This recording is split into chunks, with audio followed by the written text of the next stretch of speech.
बेतिया में AIMIM party का विशेष कार्यक्रम हुआ संपन्न। आज दिनांक 21 सितंबर को बेतिया बड़ा रमना अनाथालय स्थित एआईएमआईएम पार्टी के द्वारा एक विशेष कार्यक्रम का आयोजन किया गया। इस मौके पर एआईएमआईएम नेता नबीउल हक को फूल मालों एवं अंग वस्त्र से सम्मानित किया गया। समारोह की अध्यक्षता डॉक्टर शाहनवाज ने की। वही डॉक्टर शाहनवाज ने बताया कि वे भीम आर्मी आजाद समाज पार्टी में प्रदेश महासचिव के पद से इस्तीफा देकर अब एआईएमआईएम में जुड़ चुके हैं।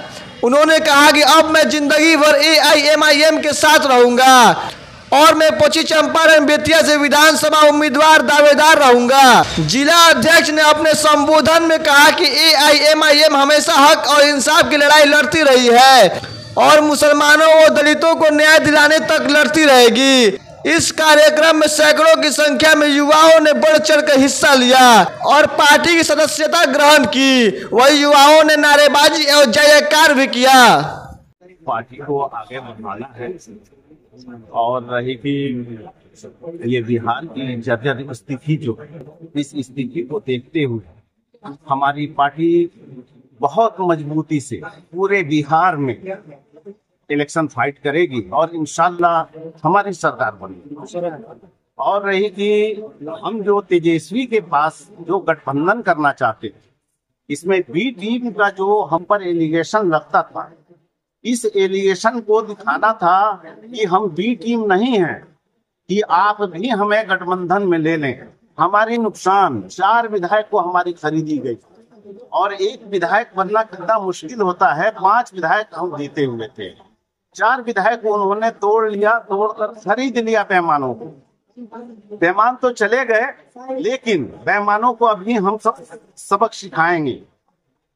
अभी बिहार में मुस्लिम लीडर इनको पसंद नहीं है। दूल्हे भैया तो सबको पसंद है, जब इलेक्शन आए तो दूल्हे भैया हम बन जाते हैं, लेकिन इलेक्शन जब खत्म होती है तो हमारी कोई इज्जत नहीं। और रही ये जो बैठक है, हमारे शाहनवाज जी के, डॉक्टर शाहनवाज साहब के अध्यक्षता में ये बैठक हुई है। ये अपने भीम आर्मी पार्टी को छोड़ हमारे पार्टी को ज्वाइन किए और बड़ी मजबूती के साथ बेतिया विधानसभा से ये चुनाव लड़ने जा रहे हैं। पूर्व में मैं भीम आर्मी का प्रदेश महासचिव रहा हूँ आजाद समाज पार्टी का, और अभी का जो सिचुएशन है कि मैंने देखा कि मेरे जो बैरिस्टर साहब हैं और हमारे पार्टी के जो बिहार के अध्यक्ष है प्रदेश अध्यक्ष इमाम साहब, जो तेजस्वी जी के पास गए और काफी रिक्वेस्ट की है, उनको ढोल बाजा के साथ भी उनके पास गए, लेटर भी लिखे, लेकिन उन्होंने हमारी आवाज को नहीं सुना। वो हमारी वोट को सिर्फ समझ रहे हैं कि मुसलमान जाएंगे कहाँ, उनको तो वोट देना ही देना है। बाकी 2% वालों को मंत्री का दर्जा देंगे, 2% वालों को 30 को सीट देंगे। और हमारे एआईएम जो हमारी पार्टी है, हिंदुस्तान में मुसलमानों की सिंगल पार्टी एआईएम है जो मुसलमानों के लिए आवाज उठाती है, उसके लिए इनके पास 20 सीट नहीं है। ओवैसी साहब को ये बोलते हैं कि बिहार में चुनाव नहीं लड़ने के लिए, ओवैसी साहब बोलते हैं इनको कि ठीक है हम बिहार में चुनाव नहीं लड़ेंगे, लेकिन अगर हम 18% है तो हमें 18% की भागीदारी देनी चाहिए। आपको 44 सीट बनती है, हमारी कम से कम 40 सीट दे, हम बिहार में चुनाव नहीं लड़ेंगे। फिर भी वो हमें सीट नहीं देते हैं लड़ने के लिए। इसका क्या मतलब? वो सिर्फ हमें वोट बैंक समझते हैं।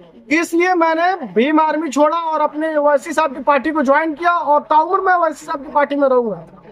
और मैं अपनी क़यादत अपने पश्चिमी चंपारण बेतिया से खड़ा करूंगा और ये मजबूर करूंगा कि तेजस्वी जी या तो आप हमें गठबंधन में मिलाइए, नहीं तो सीएम बनने का सपना छोड़ दीजिए।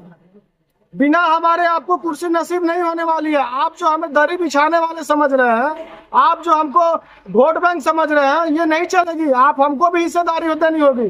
2% वालों को आप उप मुख्यमंत्री बनाइएगा, वो भी 2% में 1% बीजेपी में जाते हैं। आपका 14% माई समीकरण जो है, जादव लोग है 14%, वो 50% तो बीजेपी में है। आप हमारे 100% को आप हमारा तवज्जो नहीं दे रहे हैं। वो ऐसी साहब ने लास्ट में यहाँ तक कहा कि हमें सीमांचल की सीट पर लड़ने के लिए दिया जाए, लेकिन उनको तो मुस्लिम की आदत खड़ा करना नहीं ना है, उनको तो मुसलमानों को पीछे घुमाना है।